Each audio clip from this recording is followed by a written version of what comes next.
Marcus Wellington had everything money could buy. His mansion sat on 5 acres of perfectly manicured land in the wealthiest neighborhood of the city.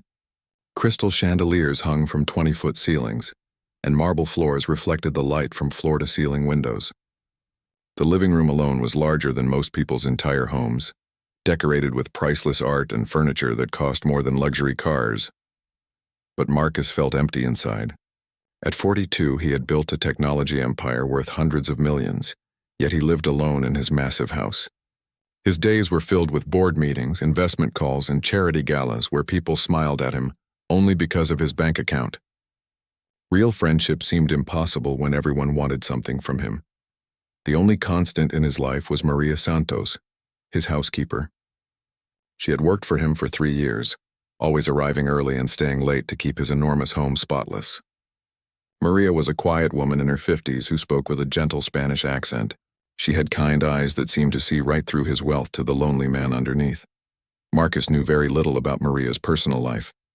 She mentioned having a grown daughter in college and living in an apartment downtown, but she kept her private matters to herself. He respected her professionalism, though sometimes he wished she would talk more during their brief encounters in the hallway. One morning, Marcus received an urgent call from his business partner in Tokyo. A major deal was falling apart, and they needed him there immediately to salvage months of negotiations. The partnership was worth $50 million, and losing it would damage his company's reputation in the Asian market. "I need to leave today," Marcus told Maria as she polished the dining room table. "This trip might take longer than usual. Could be 3 weeks, maybe a month." Maria nodded respectfully. "Of course, Mr. Wellington. I will take good care of everything while you are away."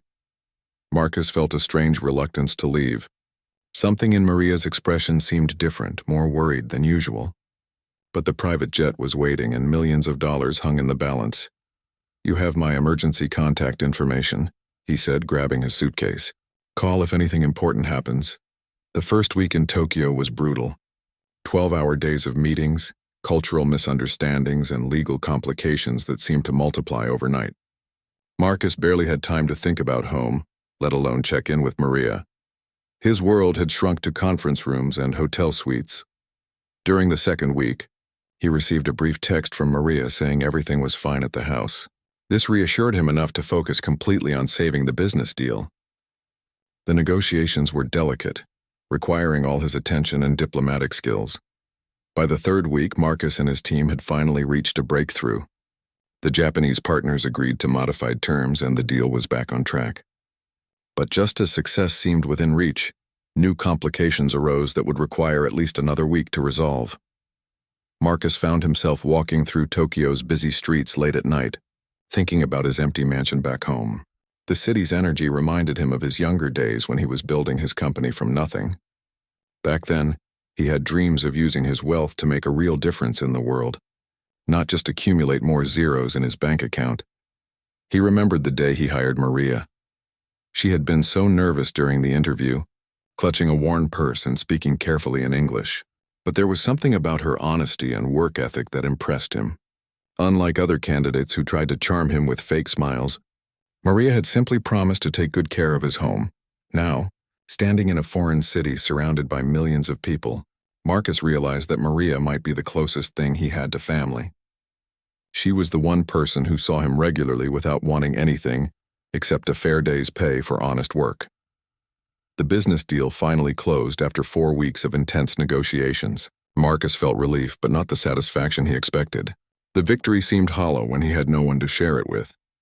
His partners celebrated with expensive dinners and karaoke, but Marcus found himself eager to return home.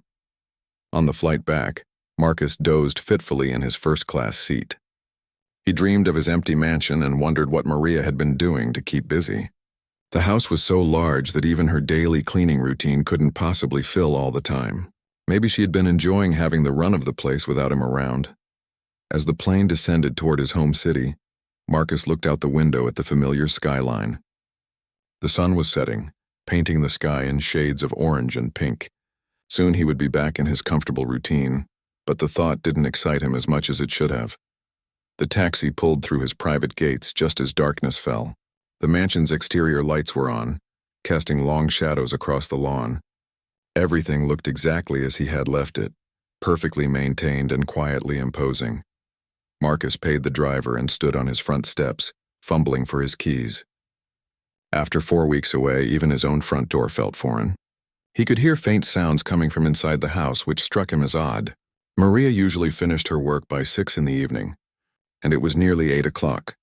As he turned the key and pushed open the heavy wooden door, Marcus expected to step into his familiar entryway with its marble floors and crystal chandelier. Instead, he heard something that made him freeze in place, the sound of children laughing. The noise was coming from his living room, the most formal and expensive space in the entire house. Marcus had never allowed children in that room, not even during the rare occasions when business associates brought their families to dinner. The furniture was too valuable, the art too precious. Yet there was no mistaking what he heard. Young voices giggling and talking in both English and Spanish echoed through his mansion's halls. Marcus stood in his own doorway, suitcase in hand, wondering if he had somehow entered the wrong house. The sounds of childhood joy filled his empty mansion, a warmth he had never experienced in his perfectly decorated home. Marcus set down his suitcase slowly, his heart pounding as he tried to make sense of what he was hearing. The children's voices grew louder as he moved toward his living room, accompanied by the gentle sound of Maria's voice speaking in Spanish. He could smell something cooking, a warm, homey scent that had never existed in his sterile mansion. Taking a deep breath, Marcus walked to the living room entrance and stopped dead in his tracks. His jaw dropped as he took in the scene before him. His pristine, museum-like living room had been completely transformed into something he barely recognized. Gone were the uncomfortable designer chairs that cost more than cars. In their place were simple mattresses arranged in neat rows across the marble floor, each covered with colorful blankets and pillows. His priceless Persian rugs had been rolled up and stored safely along the walls, replaced by washable throws that actually looked lived in and comfortable. 7 children of various ages sat in a circle on one of the makeshift beds, ranging from what appeared to be 6 years old to maybe 15. They were playing a card game, their faces animated with joy and concentration. Their clothes were clean but clearly worn and mended, the kind of garments that spoke of careful budgeting rather than shopping trips. Maria sat among them like a grandmother, her usually neat hair slightly disheveled as a small boy leaned against her shoulder. She was speaking softly in Spanish to a girl who couldn't have been more than 8, gently braiding the child's long black hair. The expensive glass coffee tables had been moved aside to make room for plastic containers filled with toys, books, and art supplies. Marcus recognized some of the books from his own collection, classics he had bought for show but never read. Now they showed signs of actual use with worn pages and careful bookmarks. What shocked him most was how alive the room felt. His living room had always been a showpiece, a space to impress visitors with his wealth and taste. Now it pulsed with real life, filled with the energy of children who clearly felt safe and welcome. None of them had noticed him yet, absorbed in their activities and Maria's gentle presence. Marcus found himself frozen, watching this impossible scene unfold in his own home. He should have been angry. This was a massive violation of trust, using his house as some kind of unofficial shelter. But anger wouldn't come. Instead, he felt something he couldn't quite name, a mixture of shock, confusion, and something that might have been wonder. These children looked genuinely happy, more content than he had felt in years despite their obvious poverty. A small girl with pigtails looked up from the card game and spotted Marcus standing in the doorway.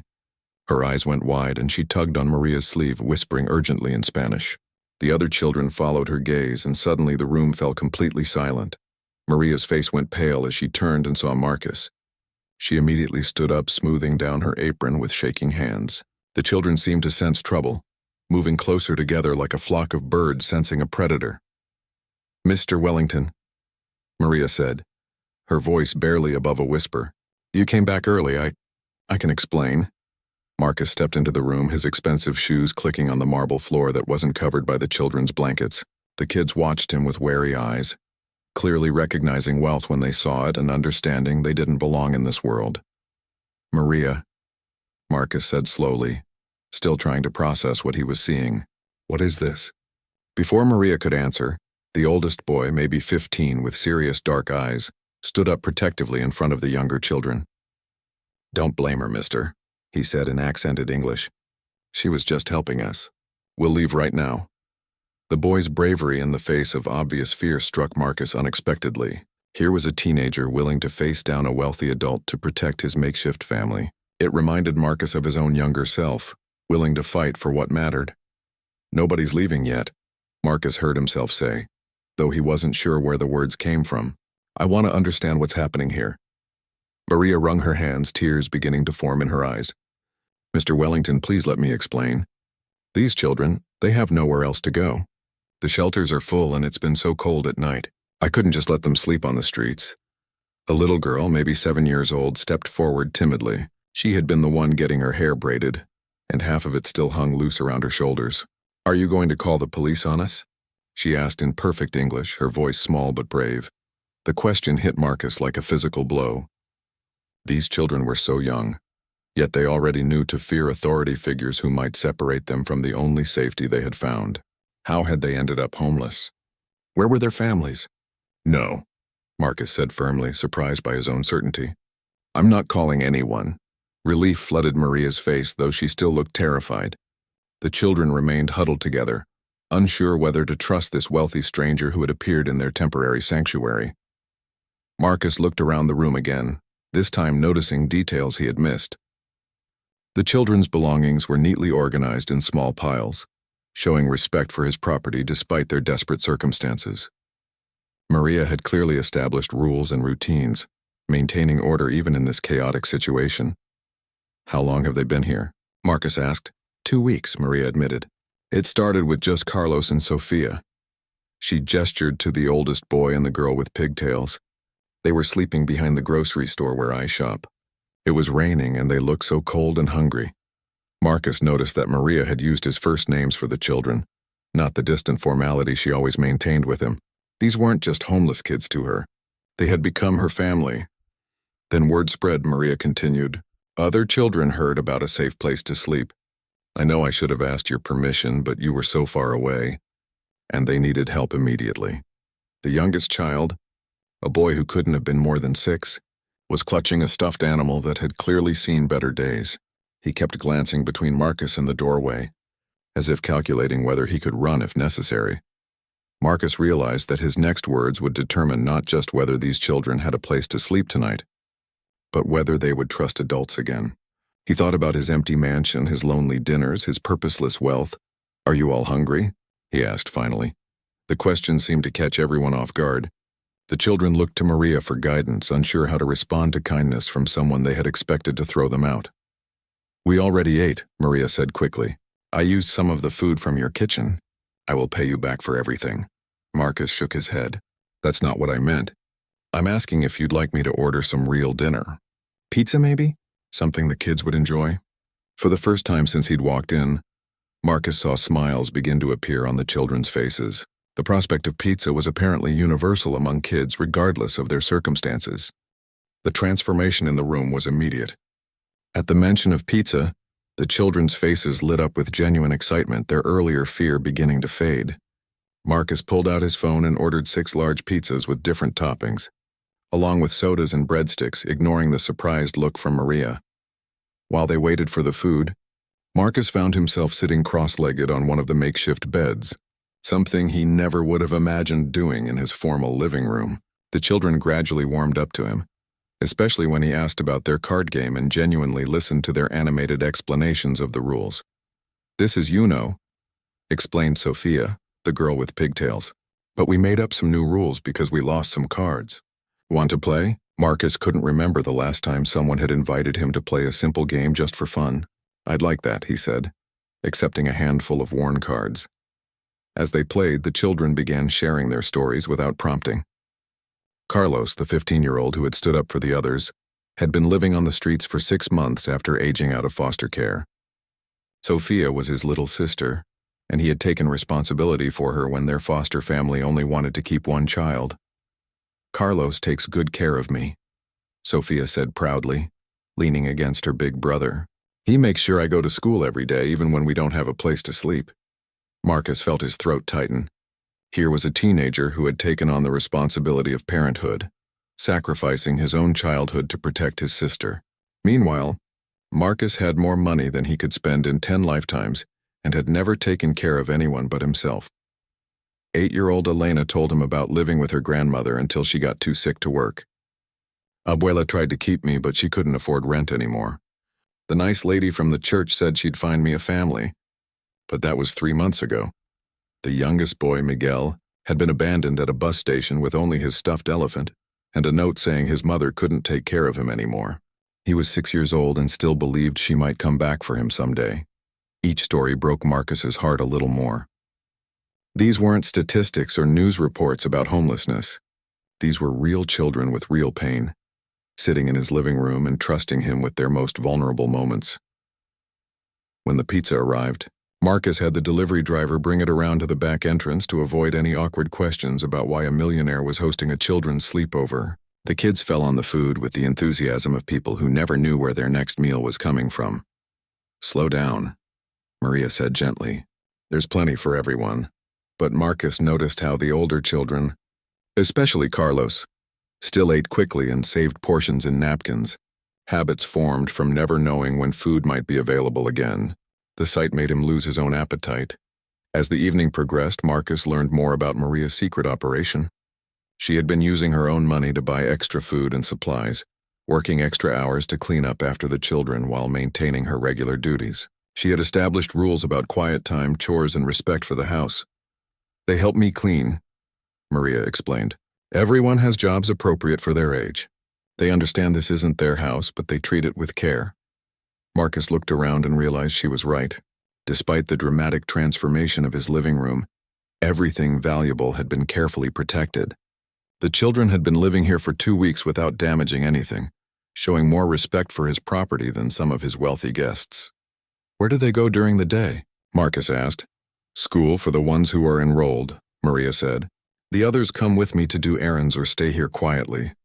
They know to hide if anyone comes to the door." The image of these children hiding in his own house, afraid of being discovered and thrown back onto the streets, made Marcus feel sick. How had he lived in such isolation that he never noticed the desperate need right outside his gates? As the night grew later, the children began their evening routine. They brushed their teeth in his downstairs bathroom, taking turns and sharing toothbrushes that Maria had bought with her own money. They folded their clothes neatly and arranged their few possessions with the care of people who owned almost nothing. Marcus watched 10-year-old Ana help little Miguel with his pajamas. Acting as a big sister despite not being related, the children had formed their own family unit, taking care of each other in ways that put his lonely existence to shame. "Mr. Wellington," Carlos approached him hesitantly as the others settled into their beds. "I want you to know we're grateful for tonight, but we understand if you want us to leave tomorrow. Maria took a big risk helping us." The teenager's maturity and dignity in the face of potential rejection reminded Marcus of himself at that age, when he had been determined to make something of his life despite having no advantages. But Carlos faced challenges Marcus had never imagined. "Where would you go?" Marcus asked. Carlos shrugged, trying to appear casual about something that clearly terrified him. "We'll figure something out. We always do." But Marcus could see the fear in the boy's eyes. Winter was coming and the shelters were full. These children had found safety and stability for 2 weeks, maybe the first they had experienced in months or years. As the children settled down to sleep, Marcus found himself helping Maria tuck them in, something he had never done for anyone. Little Miguel asked if he would read a story, and Marcus found himself sitting on the edge of a makeshift bed, reading Charlotte's Web to a group of homeless children in his marble-floored living room. The absurdity of the situation wasn't lost on him. He was a millionaire reading bedtime stories to kids who were sleeping on his floor because they had nowhere else to go. Yet it felt more real and meaningful than anything he had done in years. After the children were asleep, Marcus and Maria sat in his kitchen, drinking coffee and talking in whispers. For the first time in 3 years of working together, they had a real conversation. "Why didn't you call me?" Marcus asked. "I would have sent money for a hotel or something." Maria looked down at her hands. "You were busy with important business. And these children, they don't need charity from far away. They need someone to care about them, to make them feel safe." Marcus realized that Maria had given these kids something his money couldn't buy, the feeling of being wanted and protected. She had opened her heart to them when the world had turned its back. "What happens now?" he asked, Maria's eyes filled with tears. "I don't know. I know I overstepped. I used your house without permission. I just couldn't let them freeze on the streets." Marcus looked through the kitchen doorway toward his transformed living room, where 7 children slept peacefully for perhaps the first time in months. Tomorrow he would have to make a decision that would change all their lives. Marcus barely slept that night. He lay in his king-sized bed in his master suite, staring at the ceiling and thinking about 7 children sleeping on his living room floor. Every time he started to drift off, he heard the echo of little Miguel asking if his mother would come back for him, or remembered the way Carlos had stood protectively in front of the younger children. By dawn, Marcus had made his decision. He dressed quietly and went downstairs to find Maria already in the kitchen, preparing breakfast with ingredients she must have bought with her own limited income. The smell of eggs and toast filled the house, making it feel more like a home than it ever had. "Good morning," Marcus said softly, not wanting to wake the children. Maria looked up nervously. "Good morning, Mr. Wellington. I was going to wake them soon and get them ready to leave." "Actually, I'd like to talk to everyone together first," Marcus said. "Would you mind gathering them in the dining room after breakfast?" Maria's face showed her anxiety, but she nodded. Within an hour, all 7 children sat around Marcus's formal dining table, which had never hosted such a young crowd. They ate quietly, stealing glances at Marcus and clearly preparing themselves for disappointing news. Marcus cleared his throat, suddenly nervous despite having run board meetings with hundreds of millions of dollars at stake. "I know you all think I'm going to ask you to leave today," he began. "But I have a different proposition." The children looked up with cautious hope.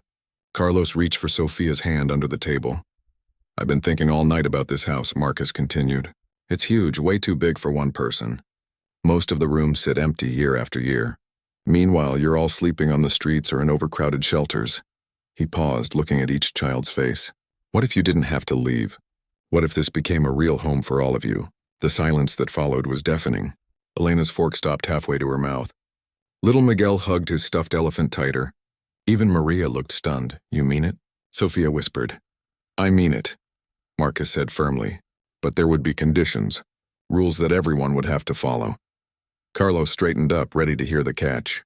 "What kind of rules?" Marcus had spent hours thinking about this. First, everyone who's not already in school gets enrolled immediately. Education is non-negotiable. Second, everyone helps with household responsibilities appropriate to their age. Third, we establish a proper schedule for meals, homework, chores, and bedtime. The children exchanged glances, hardly daring to believe what they were hearing. Fourth, Marcus continued, we work together to turn this house into a real home. That means some of these fancy rooms get converted into bedrooms, study areas, and play spaces that actually get used. Anna raised her hand timidly. What about the expensive stuff? What if we break something by accident? Marcus smiled, the first genuine smile he'd felt in weeks. Then we clean it up and move on. Things can be replaced. People can't. Over the next few days, Marcus threw himself into the logistics of his decision with the same intensity he'd once reserved for business deals. He contacted family court lawyers, social workers, and child welfare agencies. The legal process of becoming a guardian for 7 children would be complex, but his resources and reputation opened doors that might have remained closed for others. Maria proved invaluable in navigating the bureaucracy. She knew which social workers had been trying to help the children and which agencies had failed them. Together, they built cases for each child, documenting their situations and Marcus's ability to provide stable homes. The house transformation began immediately. Marcus hired contractors to convert his rarely used library into 2 bedrooms for the older children. His formal dining room became a homework and tutoring space. The basement recreation room, which had held only a pool table he never used, was transformed into a proper playroom with games, books, and comfortable furniture where kids could actually relax. Throughout the process, Marcus discovered that his wealth could accomplish more than just accumulating more wealth. Within a week, he had enrolled all the school-age children in good local schools, complete with new clothes, supplies, and backpacks. He hired tutors for those who had fallen behind and arranged counseling for children dealing with trauma from their time on the streets. But the most surprising changes were in Marcus himself. He found himself coming home early from work, eager to help with homework or hear about everyone's day. Dinner became a boisterous affair around the kitchen island, filled with chatter about school projects, friend drama, and plans for the weekend. Carlos, the serious 15-year-old, gradually began to relax as he realized he no longer had to be the sole protector. "I haven't seen Sophia this happy since before our parents died," he confided to Marcus one evening. "She laughs now. Real laughs. Not the kind where she's trying to make me feel better." The legal proceedings moved faster than expected. Marcus's lawyers were thorough, and the social workers were relieved to find a solution for children who had been cycling through an overcrowded system. One by one, Marcus officially became guardian to each child, with Maria as their primary caregiver and his trusted partner in this unexpected family. The first real test came 3 weeks later, when Marcus had to travel to London for business. His old self would have left without a second thought, but now he worried constantly about leaving his new family. He called home every day, sometimes twice, to check on homework completion and bedtime routines. "We're fine, Dad," Anna said during one of his calls, using the name that had naturally evolved from Mr. Wellington. "Maria made us clean our rooms, Carlos helped Miguel with his math, and Sophia only cried a little bit because she missed you." The word Dad hit Marcus like a lightning bolt. These children, who had every reason to distrust adults, had begun to see him as family.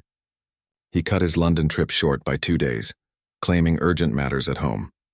The urgent matter was simply that he missed his kids and wanted to be part of their daily lives. When he walked through the front door, he was greeted by a chorus of "Dad's home," and 7 children rushing to hug him. His expensive marble entryway was covered with backpacks, shoes, and art projects, and he had never seen a more beautiful sight. That night, as he tucked Miguel into bed in the little boy's new bedroom, Marcus reflected on how dramatically his life had changed.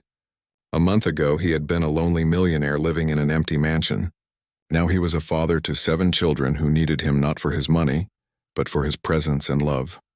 "Dad?" Miguel asked sleepily. "Are you going to keep us forever?" Marcus smoothed the boy's hair, thinking about all the legal documents now filed, all the changes made to his will, all the college funds he had established. But more than that, he thought about how these children had given his life meaning and purpose. "Forever and always," he promised. "This is your home now, and I'm your dad. Nothing will change that."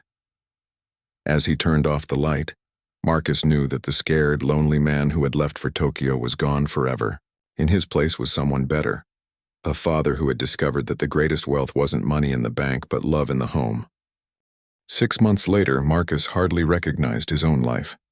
The mansion that had once echoed with emptiness now bustled with the sounds of family life. Backpacks lined the entryway, artwork covered the refrigerator, and there was always someone needing help with homework, a ride to soccer practice, or just a listening ear. Marcus had learned that being a father to 7 children meant juggling schedules that would challenge any CEO. Carlos had joined the high school debate team and needed transportation to weekend tournaments. Sophia had discovered a talent for painting and required supplies for art classes. Anna played soccer and had games every Saturday. Elena took piano lessons, Miguel attended tutoring sessions, and the twins, Rosa and David, whom they had taken in 2 months earlier, needed dental work and new glasses. The transformation hadn't been without challenges. Carlos struggled with anger management, years of being responsible for everyone's survival making it hard for him to trust adults to handle problems. Sophia had nightmares about being separated from her brother again. Elena hoarded food in her bedroom, a habit from never knowing when she might eat again. Marcus found himself learning about childhood trauma, attending therapy sessions with the children, and discovering that healing took time and patience. Some days were harder than others, but every small breakthrough felt like a major victory. The business world had noticed Marcus's changed priorities. He turned down lucrative deals that required extensive travel, delegated more responsibilities to his partners, and left the office at reasonable hours. Some colleagues questioned his dedication, but Marcus had never been more focused on what truly mattered. "You've gone soft, Wellington," his business rival Gerald Morrison commented at a charity gala. "Word is you're running a homeless shelter instead of a company now." Marcus smiled calmly.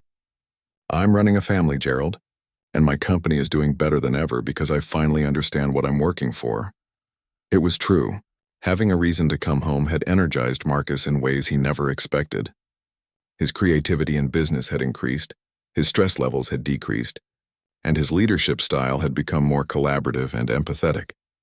The real test of their new family came during spring break, when Marcus decided to take everyone on their first family vacation. He rented a large beach house on the coast, complete with enough bedrooms for everyone and a kitchen big enough for Maria to cook the meals the children loved. Watching Carlos teach Miguel how to swim while Sofia and Ana built elaborate sandcastles filled Marcus with a joy he had never experienced. These children who had known so much hardship were finally able to be kids without worrying about where they would sleep or when they would eat. On the third day of vacation, they encountered another family at the beach, whose children were the same ages as his kids. The other parents struck up a conversation with Marcus, assuming he and Maria were a couple with a large family. 7 kids, wow, the other father said. You must have your hands full. Are they all yours? Marcus looked at his children playing in the sand and waves, their laughter carrying on the ocean breeze. Yes, he said simply. They're all mine. Later that evening, as they gathered around a bonfire on the beach roasting marshmallows, Carlos approached Marcus privately. Dad, can I ask you something? The teenager said, using the name that still made Marcus's heart swell. Of course. Why did you keep us? I mean, really. You could have just sent us to better shelters or foster homes. Why did you change your whole life for kids you barely knew? Marcus considered the question carefully. It was something he had asked himself many times over the past months. You know, Carlos, before you all came into my life, I had everything money could buy but nothing that really mattered. I was successful but not happy. Rich but not fulfilled. He paused, watching Sofia help little Miguel with his s'more. You didn't just need a home. I needed a family. You all saved me as much as I helped you. Carlos nodded thoughtfully. I used to think adults only helped kids if they were getting something out of it. Like there had to be an angle. And now I think maybe some adults help because they remember what it was like to need help and not get it. Or because they want to be the kind of person they needed when they were young. The insight from the 15-year-old impressed Marcus. Carlos had grown so much over the past months, his defensive anger softening into thoughtful maturity, while still maintaining his protective instincts toward the younger children. As summer approached, Marcus faced a new challenge. Several of his children expressed interest in sleepaway camps. His first instinct was panic at the thought of being separated from them, but he recognized this as his own issue rather than theirs. They need normal childhood experiences, Maria reminded him gently when she found him researching camps at 2 a.m. You cannot protect them from the world by keeping them close forever. She was right, of course. Marcus enrolled Ana in soccer camp, Elena in music camp, and Carlos in a leadership program for teens who had overcome adversity. Watching them pack their suitcases with excitement, rather than the desperate efficiency of children who had once carried everything they owned, was a milestone Marcus hadn't expected to find so emotional. The house felt strangely quiet, with half the children away at camp, but it also gave Marcus more individual time with those who remained. Sofia, who had always been somewhat overshadowed by her protective older brother, bloomed during Carlos's absence, showing a confidence and independence she rarely displayed when he was around. Miguel, now 7 and much more secure in his place in the family, began talking about his birth mother with less desperation and more understanding. I think she wanted to keep me but couldn't, he told Marcus one evening during their bedtime story ritual. Maybe she knew you would be my dad someday. The statement was so matter-of-fact and profound that Marcus had to excuse himself to compose his emotions. These children continued to amaze him with their resilience and wisdom, born from experiences no child should have to face. When the camp kids returned, full of stories about new friends and adventures, Marcus realized he had achieved something he never thought possible. He had given these children a childhood. Not just safety and security, but the opportunity to discover their interests, develop their talents, and form friendships without the constant worry of survival. The house that had once been a showplace for his wealth had become a launching pad for young lives full of potential. His living room, where he had first discovered the children, now hosted homework sessions, movie nights, and birthday parties for friends who had become regular visitors. Marcus watched from the kitchen doorway one evening as all 7 children worked on a puzzle together, their heads bent in concentration.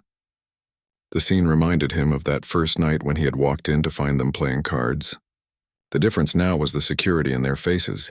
The knowledge that this was their home and no one could take it away. You know what the best part is? Sophia said suddenly, looking up from the puzzle. We don't have to be quiet anymore.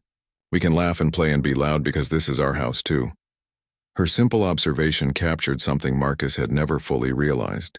These children had spent so much of their lives being invisible, staying quiet to avoid notice, making themselves small to survive.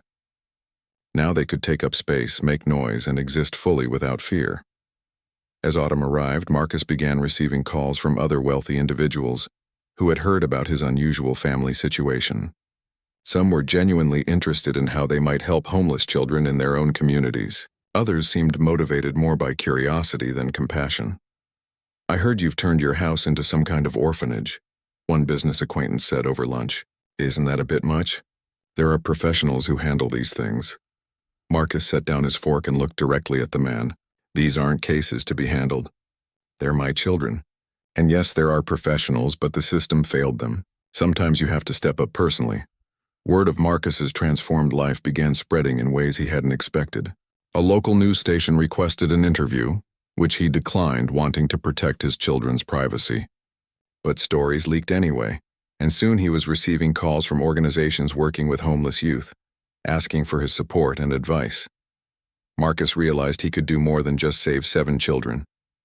His experience had opened his eyes to the scope of youth homelessness, and his resources could make a difference on a larger scale. He began quietly funding programs at local shelters, supporting educational initiatives for at-risk youth, and working with child welfare agencies to improve services. But he was careful never to let his charitable work overshadow his primary responsibility to his own children. They came first, always, and he made sure they knew it through his actions every day. One evening in late September, as the family sat around the dinner table sharing stories from their day, Carlos made an announcement that surprised everyone. I've been thinking about what I want to do after high school, he said, his voice more serious than usual. I want to study social work and child psychology. I want to help other kids like us. The room fell quiet as everyone absorbed this news. Carlos had been their protector for so long, and now he was talking about extending that protection to other children who needed advocates. That's a wonderful goal, Marcus said carefully. But I want you to know that whatever you choose to study, whatever career you want to pursue, you'll have all the support you need. College, graduate school, whatever it takes. Carlos nodded gratefully. I know, Dad, but I think this is what I'm meant to do. I understand what these kids go through because I lived it. Maybe I can make a difference. As Marcus looked around the table at his children, he saw the future taking shape in their young faces. Elena wanted to be a music teacher, sharing her love of piano with other children. Anna talked about becoming a doctor to help people who couldn't afford good health care. Even little Miguel, now thriving in 2nd grade, spoke about becoming a police officer who would help lost children find their families. Each child was developing their own dreams and ambitions, but they all shared a common thread: the desire to help others who faced the struggles they had once known. Marcus realized that his decision to open his home had created more than just a family. It had shaped a generation of young people who understood both vulnerability and resilience. 2 years had passed since that life-changing night when Marcus discovered Maria's secret refuge in his living room. The mansion now bore little resemblance to the sterile showplace it had once been. Family photos lined the hallways, showing birthday parties, graduation ceremonies, soccer games, and countless ordinary moments that had become extraordinary memories. Marcus stood in his home office, reviewing college applications with Carlos, who was now 17 and preparing for his senior year of high school. The young man had grown into a confident leader, maintaining his protective instincts while learning to trust others to share the responsibility of caring for those he loved. I've been accepted to 3 universities with full scholarships, Carlos announced, his voice filled with pride and disbelief. The essay about our family story really resonated with the admissions committees. Marcus felt his chest swell with paternal pride. I always knew you were destined for great things, but I'm amazed by how far you've come. Carlos looked out the window where his younger siblings were playing in the backyard that had been transformed from a pristine lawn into a space for children, complete with swing sets, a basketball hoop, and garden beds where they grew vegetables together. You know what's funny? Carlos said. Before I met you, I thought success meant just surviving. making it through another day without getting hurt or losing Sophia. Now I understand that real success is about lifting others up with you. The conversation was interrupted by Sophia, now 12 and blossoming into a talented artist whose work had been displayed in local galleries. Dad, can you come settle an argument? Miguel says his science project is better than mine, but mine has actual artistic merit. Marcus laughed, following her outside where 9-year-old Miguel was proudly displaying a volcano that actually erupted with baking soda and vinegar. The boy who had once clutched his stuffed elephant in terror was now a confident student who excelled in science and mathematics. They're both impressive, Marcus diplomatically ruled. Miguel, your volcano demonstrates excellent understanding of chemical reactions. Sophia, your botanical drawings show both scientific accuracy and artistic beauty. The twins, Rosa and David, now 8 years old and fully integrated into the family, looked up from their own project. They had been working together to build a fort out of cardboard boxes. Their teamwork a testament to how quickly children could heal when given stability and love. Anna, now 13 and captain of her middle school soccer team, jogged over from where she had been practicing penalty kicks against the garage door. Dad, Coach Martinez wants to know if you can help drive kids to the regional tournament next month. Of course, Marcus replied automatically. He had become one of those parents who seemed to live in his car, shuttling children to various activities and events. He wouldn't trade it for anything. Elena, 11 and increasingly talented at piano, called from the back porch where she was practicing on the keyboard they had moved outside for the day. Can everyone be quiet for 5 minutes?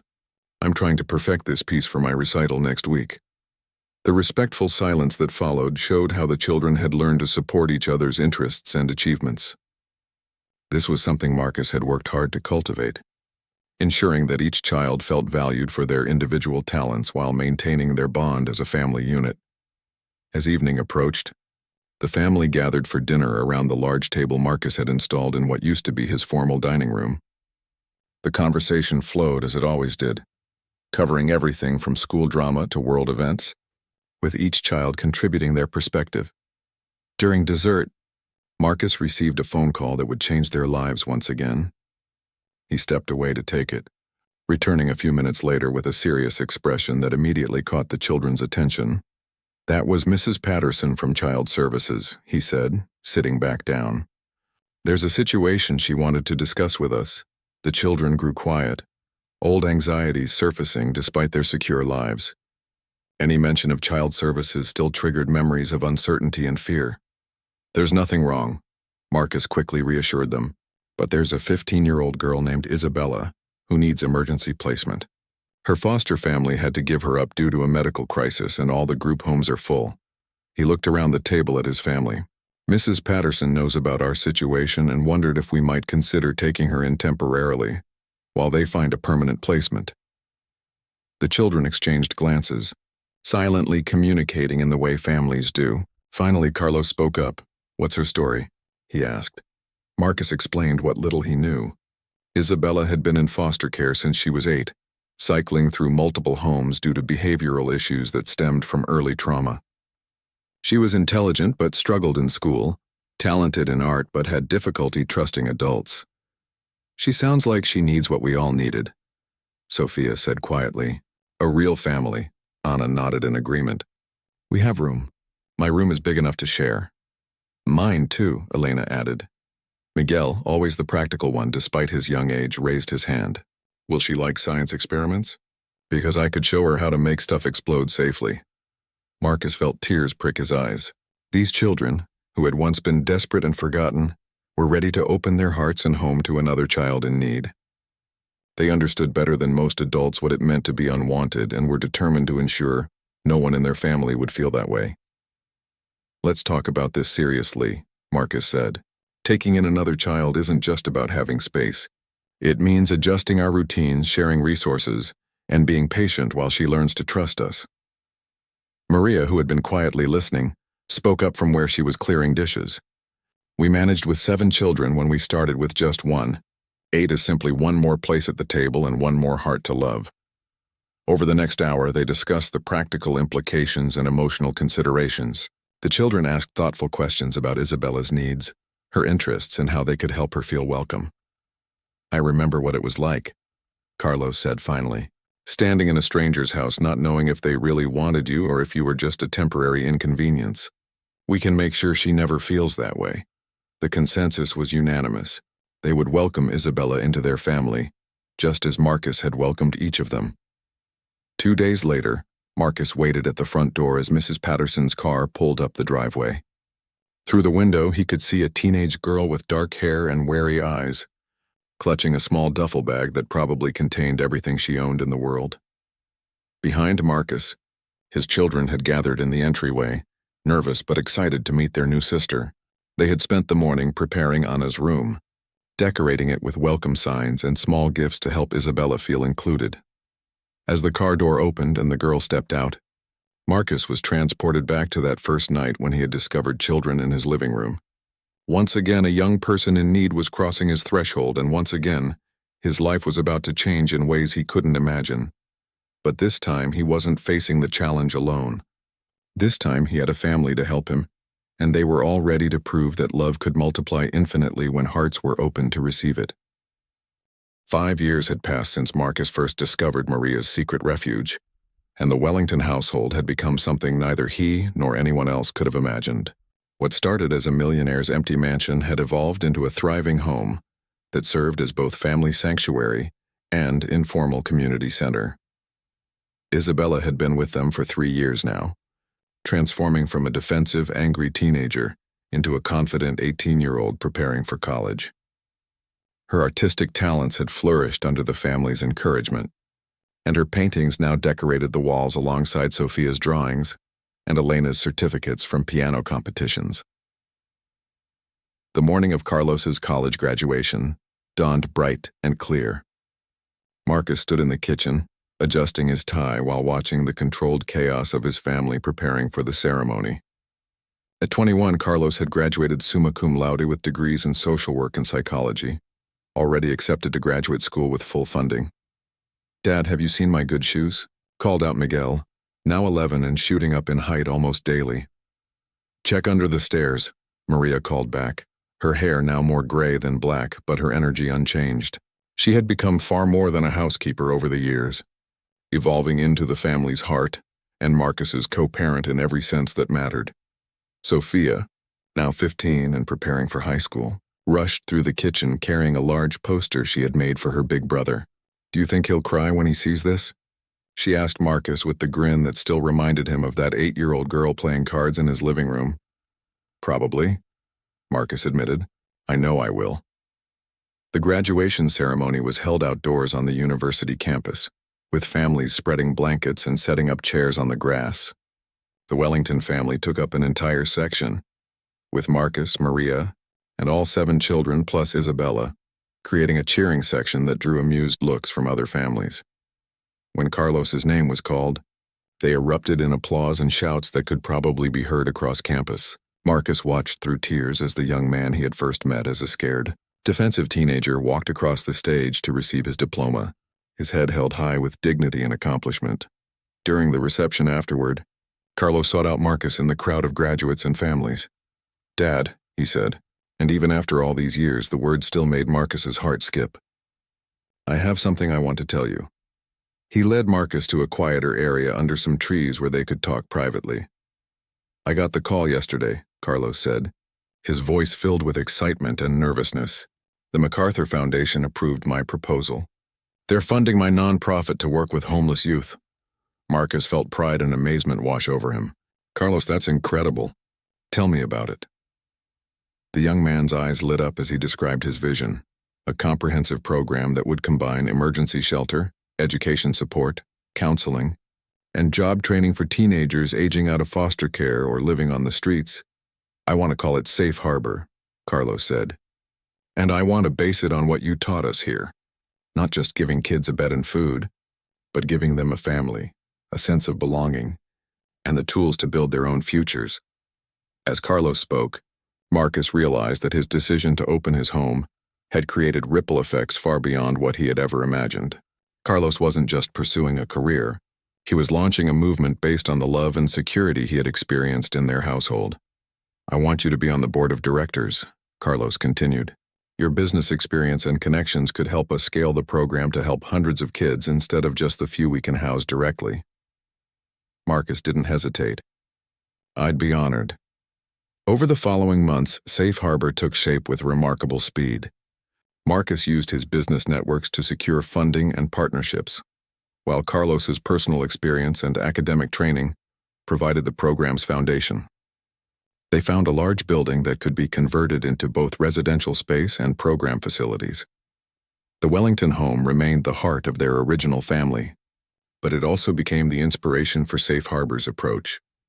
Other wealthy individuals, inspired by Marcus's example, began opening their homes to children in need. What had started as one man's response to finding homeless children in his living room was becoming a model for community-based solutions to youth homelessness. Isabella, now in her second year of college studying art therapy, spent her summer working at Safe Harbor, using her artistic talents to help other troubled teenagers express their emotions and heal from trauma. "It's amazing," she told Marcus during one of their weekly phone calls. "These kids come in angry and scared just like I was. But when they see that someone believes in them, when they feel safe for the first time in years, they start to bloom." Anna, now 16 and still excelling in soccer, had begun volunteering at Safe Harbor as well, teaching younger children to play sports and showing them that physical activity could be both fun and therapeutic. Elena, 14 and increasingly accomplished at piano, gave regular concerts at Safe Harbor, her music providing comfort and inspiration to children who had rarely experienced beauty in their lives.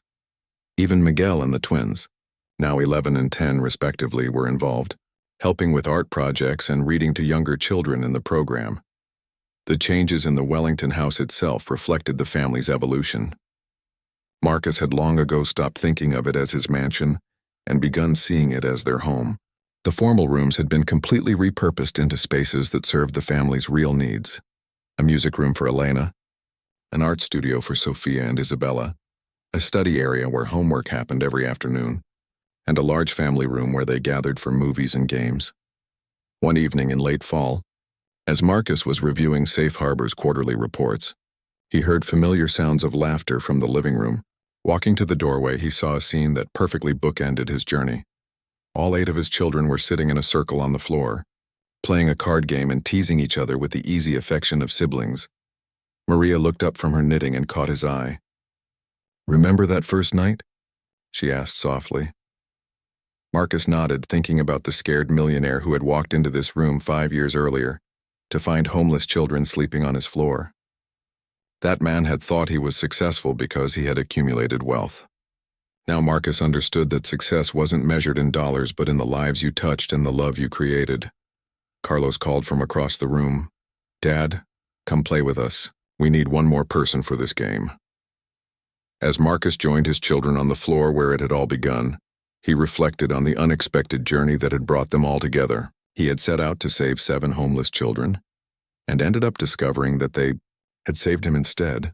The living room that had once been a showplace for expensive furniture now hosted the most valuable collection of his life. A family built not by blood but by choice, not by accident but by love, and not for show but for the simple joy of belonging to each other. Outside, snow had begun to fall, but inside the Wellington house, warmth radiated from every corner where children's laughter echoed through rooms that had finally found their true purpose. The millionaire's mansion had become something far more precious, a home where lost children learned to trust, where broken hearts learned to heal, and where one lonely man learned that the greatest wealth was the love of a family. As the game continued around him, Marcus silently thanked Maria for her courage in making that first decision to help homeless children, and he thanked the universe for the night his carefully ordered life had been beautifully disrupted by the sound of children's laughter in his living room.